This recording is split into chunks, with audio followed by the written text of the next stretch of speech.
예수께서 그들에게 항상 기도하고 낙심하지 말아야 할 것을 비유로 말씀하여 이르시되 어떤 도시에 하나님을 두려워하지 않고 사람을 무시하는 한 재판장이 있는데 그 도시에 한 과부가 있어 자주 그에게 가서 내 원수에 대한 나의 원한을 풀어주소서 하되 그가 얼마 동안 듣지 아니하다가 후에 속으로 생각하되 내가 하나님을 두려워하지 않고 사람을 무시하나 이 과부가 나를 번거롭게 하니 내가 그 원한을 풀어주리라. 그렇지 않으면 늘 와서 나를 괴롭게 하리라 하였느니라. 주께서 또 이르시되 불의한 재판장이 말한 것을 들으라. 하물며 하나님께서 그 밤낮 부르짖는 택하신 자들의 원한을 풀어주지 아니하시겠느냐? 그들에게 오래 참으시겠느냐? 내가 너희에게 이르노니 속히 그 원한을 풀어주시리라. 그러나 인자가 올 때에 세상에서 믿음을 보겠느냐 하시니라. 아멘. 할렐루야. 할렐루야. 함께 인사하겠습니다. 사랑합니다. 사랑합니다. 사랑합니다. 그리고 우리 이 시간에 함께 옆에 있는 우리 가족들하고 인사합니다. 당신이 있어 내게는 큰 힘이 됩니다. 시작. 당신이 있어 내게는 큰 힘이 됩니다. 아멘. 자, 오늘 이 시간은 세상에서 믿음을 보겠느냐라고 하는 제목으로 함께 말씀을 나누고자 합니다. 여러분 요즘에 세상이 참 힘든 상황이죠. 요즘에 계속 우리 목사님들의 메시지가 계속 이런 말씀이에요. 힘내라, 힘내라. 맞습니다. 우리 모두 힘내셔야 됩니다. 여러분 힘내셔서 이 위기를 잘 극복할 수 있기를 간절히 바라겠습니다. 여러분 명품과 이 짝퉁의 차이는 언제 날까요? 이 명품의 차이, 짝퉁의 차이는 언제 나냐면 비 올 때 차이 난다고 그래요. 비가 오면 명품은 어디로 갈까요?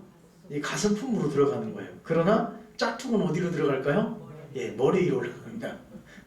이렇게 진품과 명품은 다른 거예요. 여러분들은 비가 올 때 여러분들이 가지고 다니는 그 핸드백은 어디로 갑니까? 가슴품으로 들어가면 그거 명품이고 내 머리 젖을까봐 머리 위로 올라가면 그거는 짝퉁인 거예요. 자, 여러분 요즘에 세상은 가짜들이 판을 치고 있습니다. 가짜가 판치는 세상. 요즘 세상에는 예수 그리스도가 그렇게 많아요. 우리나라에 50여 명이 넘다는 거죠. 가짜 예수님이 그렇게 많은 거예요. 가짜 복음도 참 많습니다. 가짜 복음이 얼마나 판을 치는지요. 진짜 복음은 힘을 발휘하지 못하고 있지만 가짜 복음이 판을 치면서 가짜가 얼마나 지금 왕성하게 그 가짜, 진짜 노릇을 하고 있지 않습니까? 가짜는요 항상 진짜처럼 오히려 가짜가 더 진짜 같은 경우가 참 많아요. 가짜가 판을 치는 세상에서 진짜 복음이 일어나야 돼요. 진짜 복음이 그 진가를 발휘해야 됩니다. 그래서 홍수가 나면 제일 시급한 문제가 뭘까요? 네, 생수 문제입니다. 저렇게 물이 많은데 마실 물은 없는 거예요. 지금은 가짜 복음이 너무 판을 치니까요. 진짜 복음을 접하기가 어려운 겁니다. 이 시대에 좋은 교회를 만나는 것, 이 시대에 좋은 말씀을 듣는 것, 이 시대에 진짜 복음의 말씀을 듣는 것, 이건 참 귀한 겁니다. 여러분, 가짜가 판을 칠 때는요, 진짜가 빛을 발하게 돼 있어요. 빛을 발휘하지 못하게 돼 있단 말이죠. 그러나 지금 우리가 가짜가 판을 치는 이 세상 속에서 여러분들이 복음의 여군으로서 일어나셔야 됩니다. 이런 상황 속에서 우리는 진짜 복음을 들고 우뚝 서셔야 된다는 얘기입니다. 지금 얼마나 가짜 뉴스가 판을 치고 있습니까? 코로나19가 딱 발생하면서부터 뭐 별의별 이 가짜 뉴스가 막 쏟아져 나오기 시작한 거예요. 그 중에 하나가 소금물로 뭐 이 바이러스를 없앤다? 이 바이러스는 균이 아니기 때문에 이게 함부로 막 우리가 할 게 아닙니다. 그 일로 인하여서 어떤 교회가 큰 피해를 입지 않았습니까? 뭐 이 바이러스 어떻게 하면 없어진다, 뭐 별의별 소문들이 다 무성하게 나지 않았습니까? 또 마스크를 써야 된다, 벗어야 된다. 얼마나 우리가 이 초창기에 논란이 많았습니까? 지금은 좀 안정이 됐습니다만, 아무튼 뭐 가짜 뉴스들이 판을 치면서 이렇게 하면 안 걸린다, 저렇게 하면 고칠 수 있다, 뭐 가짜들이 얼마나 많은지 모릅니다. 여러분, 세상 말세가 되면 그래요. 가짜가 판을 치게 돼 있어요. 세상 말세가 되면 진짜 복음은 저 뒤에가 있고, 가짜 복음이 판을 치면서 가짜가 그냥 진짜 행세를 하는 시대가 바로 오늘날이 아닌가, 그렇게 생각을 해봅니다. 여러분, 지금 이 시대, 지금 우리가 겪고 있는 이 어려움, 이런 시대에 여러분들이 믿음을 잘 지킨다면 여러분 믿음은 진짜예요. 여러분 믿음은 이럴 때 진짜 믿음이 드러난다는 겁니다. 그래서 로마서 5장 3절 4절 말씀에 보면 이렇게 기록합니다. 함께 읽어보실까요? 시작. 우리가 환난 중에도 즐거워하나니 이는 환난은 인내를, 인내는 연단을, 연단은 소망을 이루는 줄 알미로다. 아멘. 할렐루야. 이 상황 속에서도 우리는 어떻게 하자고요? 즐거워하자는 겁니다. 기뻐하자는 거예요. 아이, 돌았나? 왜 교회 다니는 사람들은 이런 상황에서도, 환난 중에서도 즐거워하고 기뻐하라는 거지? 우리는 지금 이 겪고 있는 이것이 전부가 아니기 때문에 우리는 즐거워하고 기뻐할 수 있는 겁니다. 왜요? 환난은 인내를 낳고 인내는 연단을, 연단은 소망을 이루는 줄 알미로다. 그러니까 이 말씀을 통해서 우리가 볼 수 있는 것은 뭐냐? 진짜 믿음은 언제요? 고난 속에서 빛난다는 얘기예요. 진짜 믿음은 언제 나타나느냐? 이 고난 속에 나타난다는 얘기입니다. 내가 기쁘고 즐겁고 잘 살고 평안할 때는 진짜 믿음이 안 나타나요. 그러나 내가 어떤 극한 위기에 처해 있다든지 아니면 굉장히 어떤 억압에 처해 있을 때 그때 믿음을 지키는 사람이 진짜 믿음인 거예요. 그래서 진짜 믿음은 고난 속에서 빛나는 겁니다. 그래서 서두에 여러분들에게 지금 이 시기에 여러분 믿음을 잘 지키라는 얘기예요. 여러분, 이 상황 속에서 두 부류로 갈라지는 경우가 있어요. 뭐냐면 이때요, 진짜 룰루랄라 하는 믿음들은요, 최고예요, 최고. 교회 안 나와도 되고, 집에서 예배 드려도 되고, 헌금 안 해도 되고, 뭐 이거는 뭐 간섭하는 게 없으니까 너무 좋은 거예요. 그러나 이 시기에 더욱더 주님을 붙들고 갈망하는 사람이 있다는 거죠.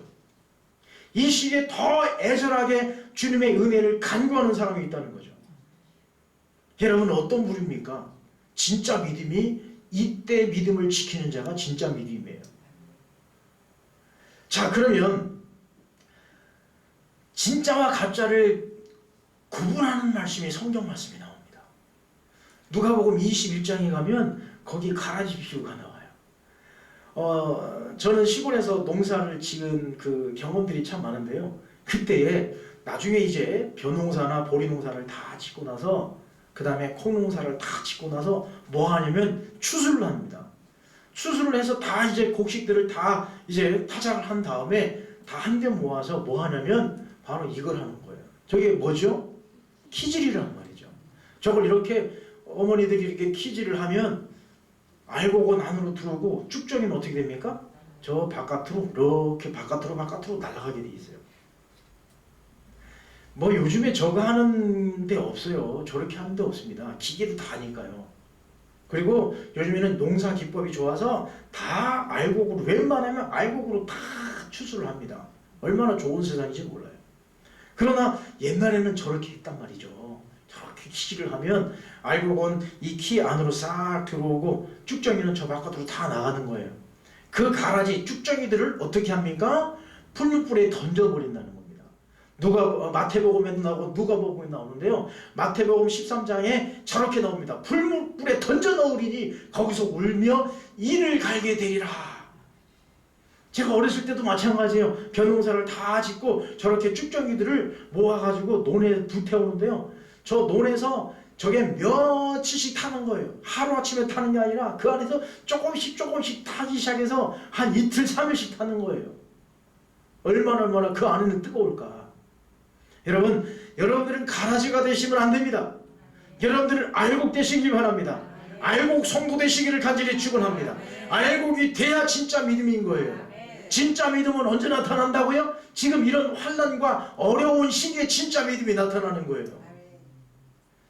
자, 그러면 누가복음 17장에 오늘 본문 말씀은 18장인데 17장에 무슨 얘기가 나오느냐? 여기 두 가지 비유가 나와요. 두 가지 예화가 나오는데 그 두 가지 때가 무슨 때를 말씀하고 있느냐면 하나는 노아의 때를 말씀하고 있고 또 하나는 무슨 때요? 롯의 때를 이야기합니다. 그런데 노아의 때는 무엇으로 심판하셨다고요? 홍수로 심판하셨고요. 롯 때는 언제 무엇으로 심판했습니까? 불과 유황으로 심판하셨다는 거죠. 이 두 가지는 공통점이 뭐냐? 바로 심판과 종말과 심판이라는 겁니다. 여러분, 노아의 때 그때 하나님께서 그 얼마나 죄악이 범람했는지 하나님께서 싹 쓸어버리신 거예요. 홍수로 다 쓸어버리신 겁니다.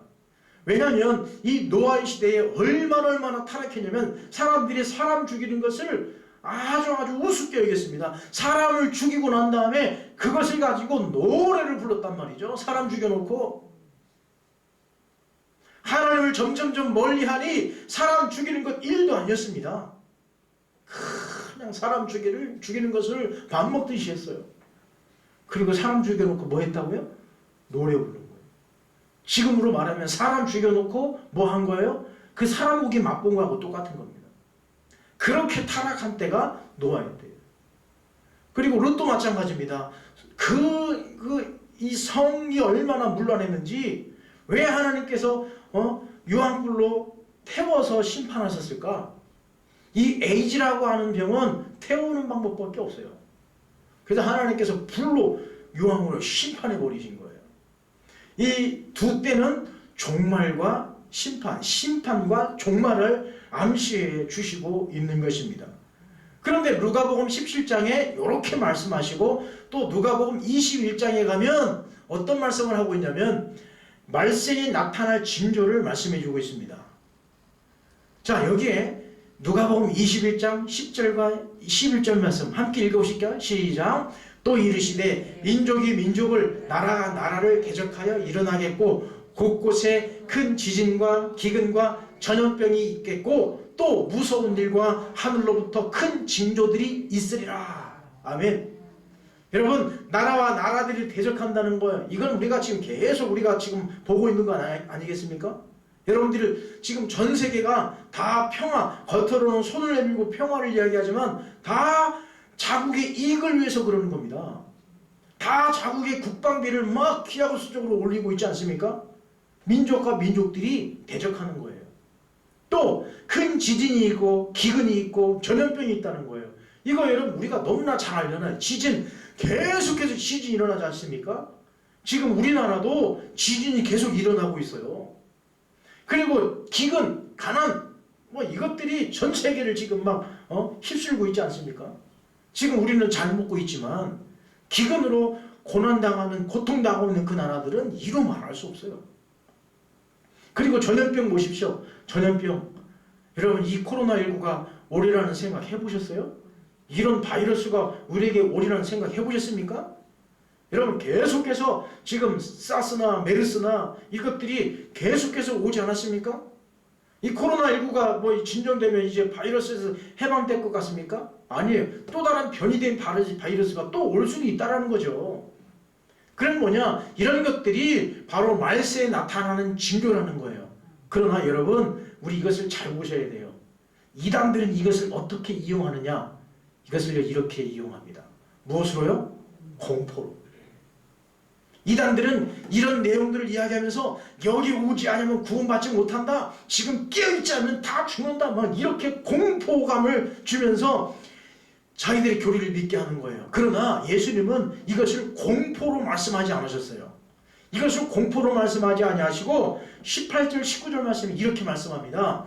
너희 머리털 하나도 상하지 아니하리라. 아멘. 머리털 하나도 상치 아니하리라 그런 거예요. 그리고 너희의 인내로 너희 영혼을 얻으리라. 아멘. 할렐루야. 그러니까 이런 시대가 온다 할지라도 우리가 믿음을 잘 지키고 우리가 믿음으로 승리하면 어떻다는 거예요? 머리털 하나도 상치 아니하고 오히려 우리의 영혼이 구원받는다는 얘기입니다. 아닙니까?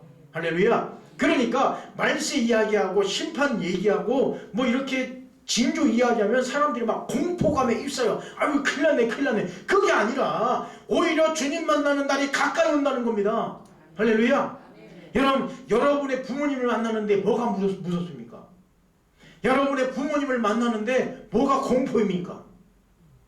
아마도 여러분 아버지를 만나는데 공포감에 휩싸여가지고 아이고 나 아버지 만나기 싫어 덜덜덜 떤다면 그 아버지는 이상한 아버지인 거예요. 그 아버지는 진짜 아버지가 아니든지 아니면 그 아버지가 이상하든지. 아버지 하면 어떤 거예요? 아유 우리 아빠 아니야 아빠. 내가 우리 아빠를 만나는데 뭐가 공포고 뭐가 심판이고 뭐가 두렵습니까? 아닌 거예요. 그러나 이단들은 저것을 공포로 조장해서 막 여기 들어오지 않으면 다 죽는다는 얘기. 여기 넘어가면 안 되는 겁니다. 자, 그러면 오늘 이 말씀과, 자, 여러분 말씀을 잘 보시기 바랍니다. 이 말씀과 지금 이 21장에 나와 있는 이 공포스러운 말씀과, 공포 아닙니다. 말세에 나타나는 징조의 말씀과 그리고 18장이 아니라 17장에 나오는 두 때의 심판과 종말에 대한 이야기를 하면서 왜 18장 이야기에 과부 이야기가 나올까? 재판장 이야기가 왜 나올까? 여러분 이 말씀을 잘 보시기 바랍니다. 이 말씀은 생뚱한 말씀이 아니라 이 말씀은 다 연결되어 있는 말씀입니다. 누가가 이 이야기를, 이 말씀을 기록할 때에 참 논리정연하게 이 말씀을 기록했어요. 기가 막힙니다.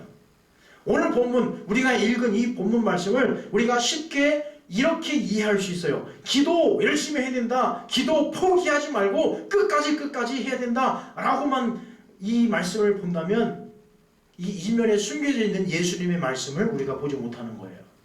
자, 그러면 보십시다. 불의한 재판장과 과부, 이것이 어떤 연관이 있는가? 이 시대와 종말과 심판과 말세와 어떤 관계가 있는가를 한번 봐야 될 필요가 있습니다.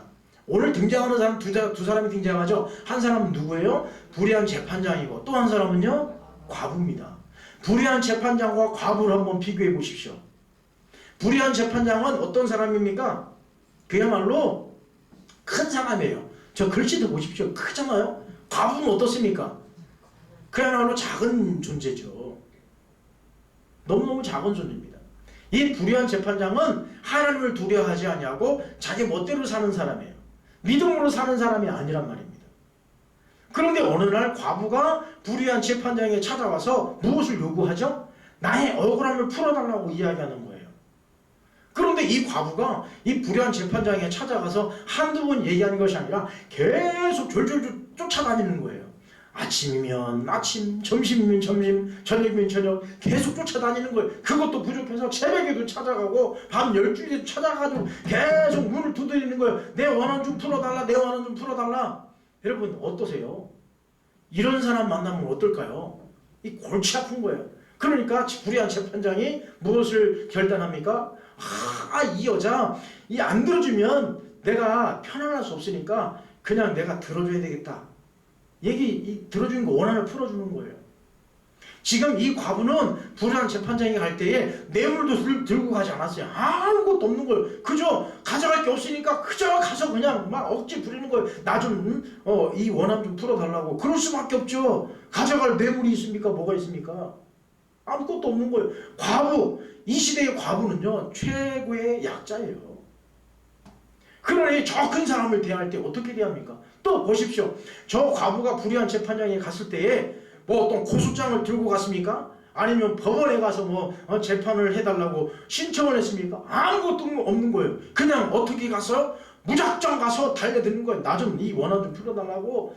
지금 이 과부는 어떤 법적 절차를 밟을 만한 이런 여력도 안 되고 시간도 없고 지금 아무것도 없는 상태에서 그냥 달려가서 나 좀 살려달라고, 내 원한 좀 풀어달라고 그러는 거예요.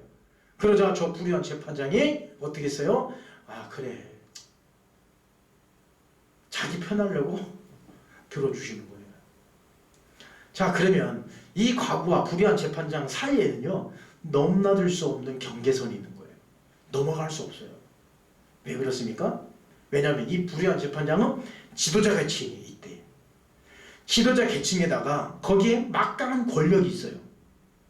그리고 거기에 부자란 말이에요, 이 사람. 반면에 이 과부는 어떤 사람입니까? 사회적 약자예요. 그러므로 이 선을 넘을 수 없는 여인이 그냥 무작정 와서 달려드는 거예요.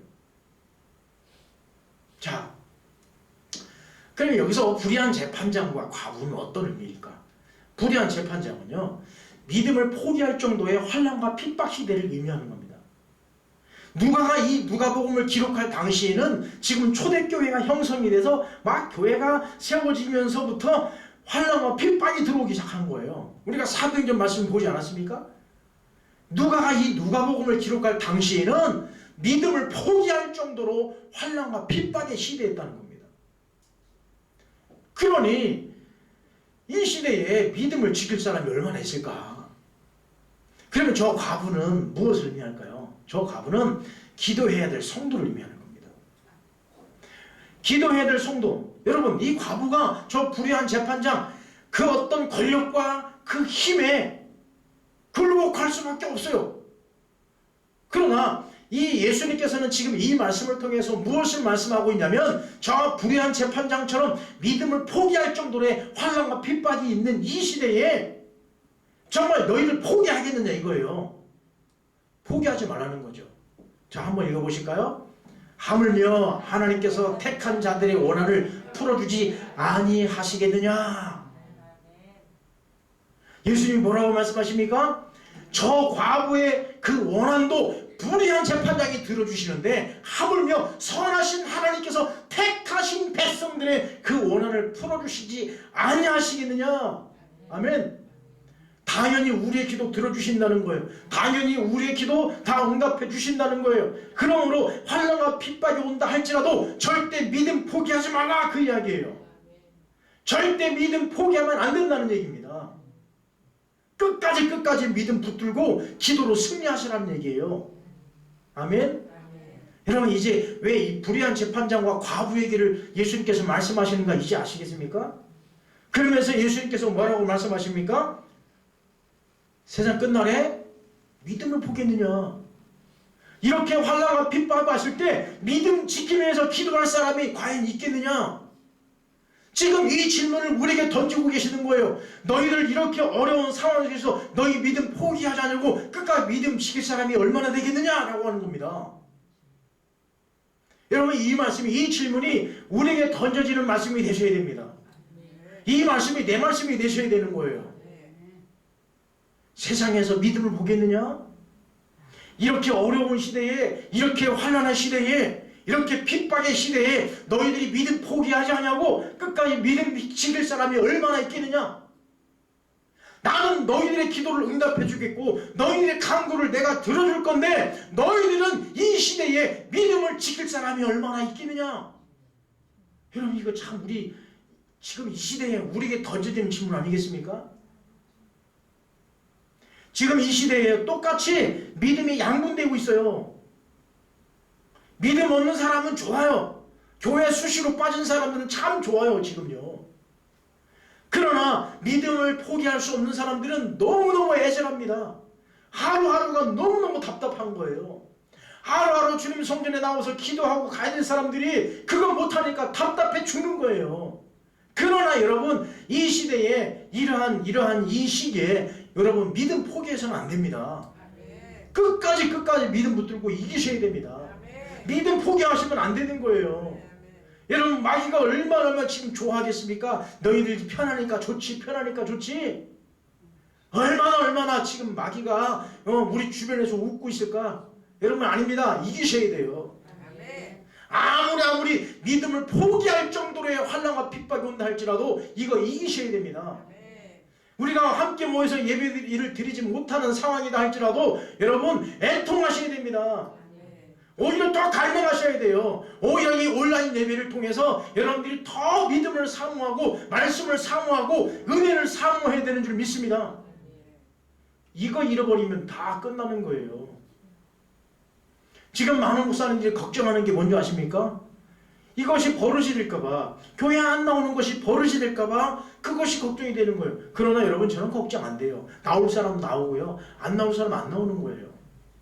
우리 뭐 한국 교회가 숫자 들어오면 목숨을 걸겠습니까? 아니지 않습니까? 하나님의 은혜로 가는 거예요. 교회는 진짜 믿음은 여기서 나타나는 거예요. 그러면 여러분, 우리가 믿음을 보겠느냐라고 이 시간에 질문을 던집니다. 믿음을 보겠느냐? 우리가 세 가지를 한번 보고자 합니다. 첫째는요, 응답의 약속을 믿으셔야 됩니다. 응답의 약속을 믿으세요. 아멘? 한번 여러분 읽어보십니다. 시작.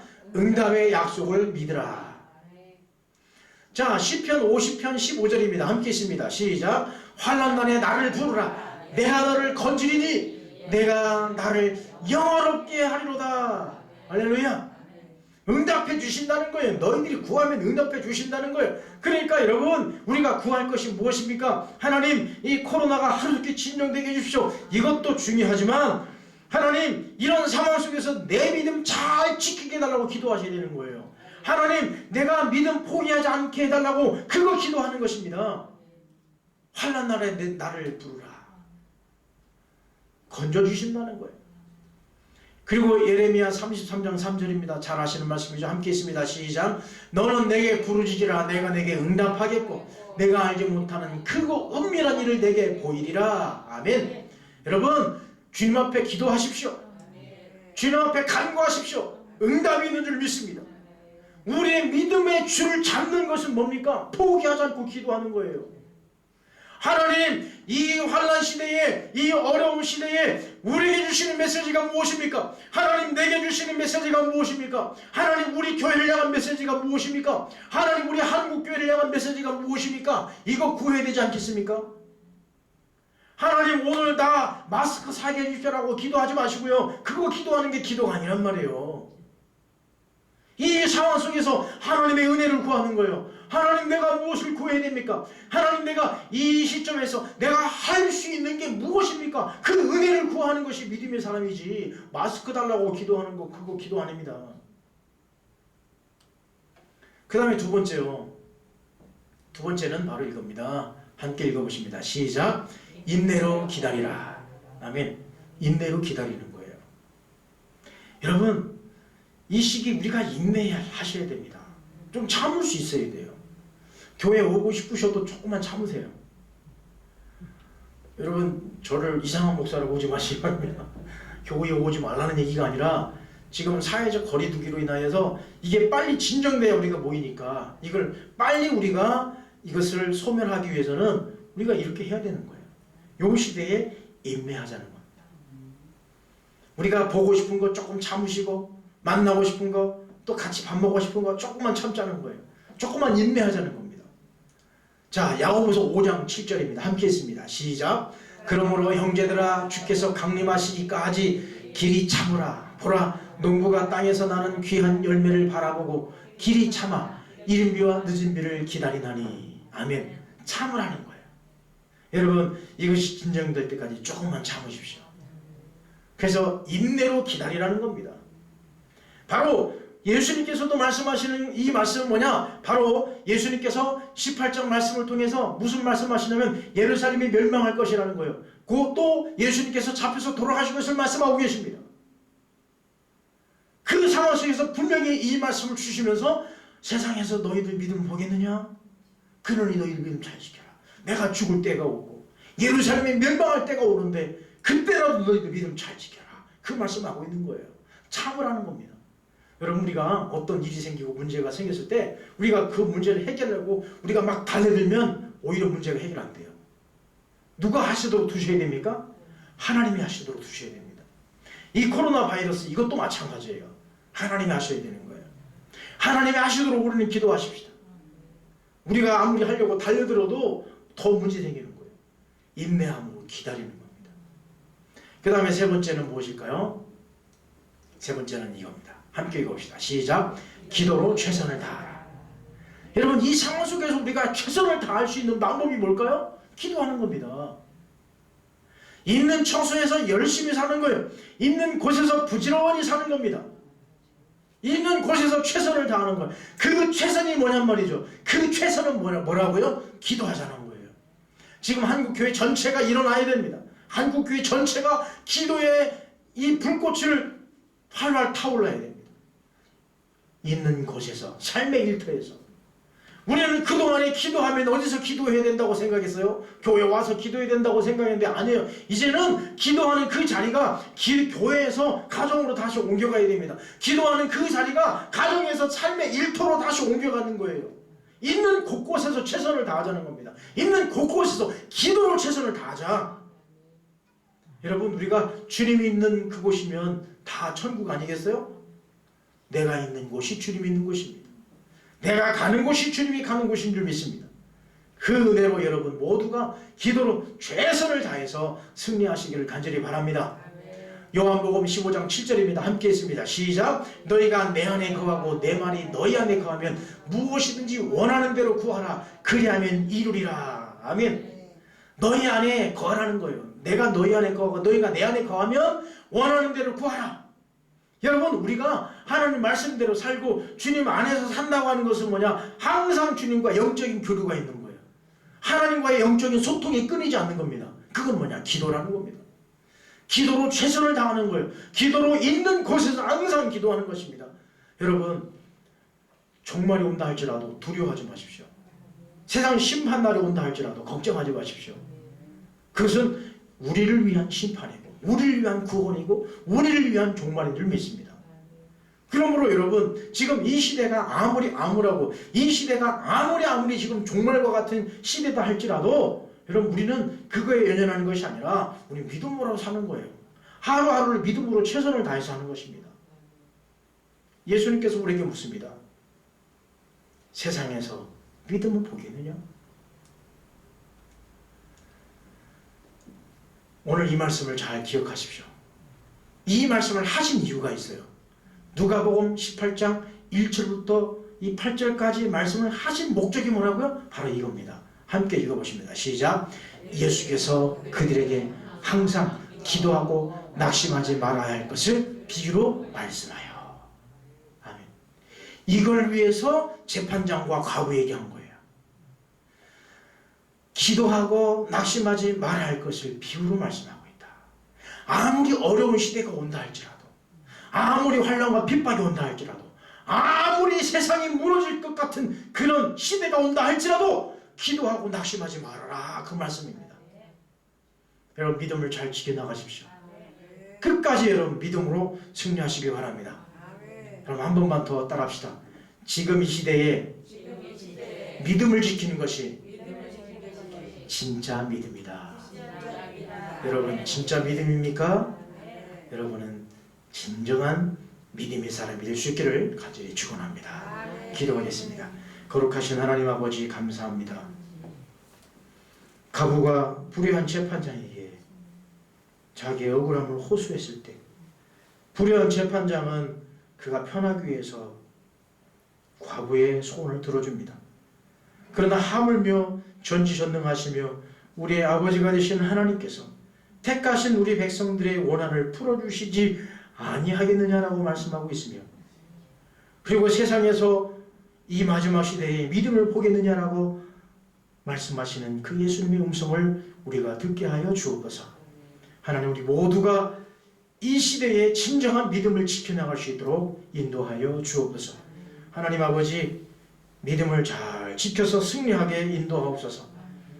주님께서 응답해 주실 것을 믿고 인내로 기다리며 기도로 최선을 다하게 하여 주옵소서. 그래서 우리의 삶이 주님과 더불어 사는 삶이 되게 하시고 승리하는 귀한 삶이 되게 인도하옵소서. 예수님의 이름으로 기도하옵나이다. 아멘.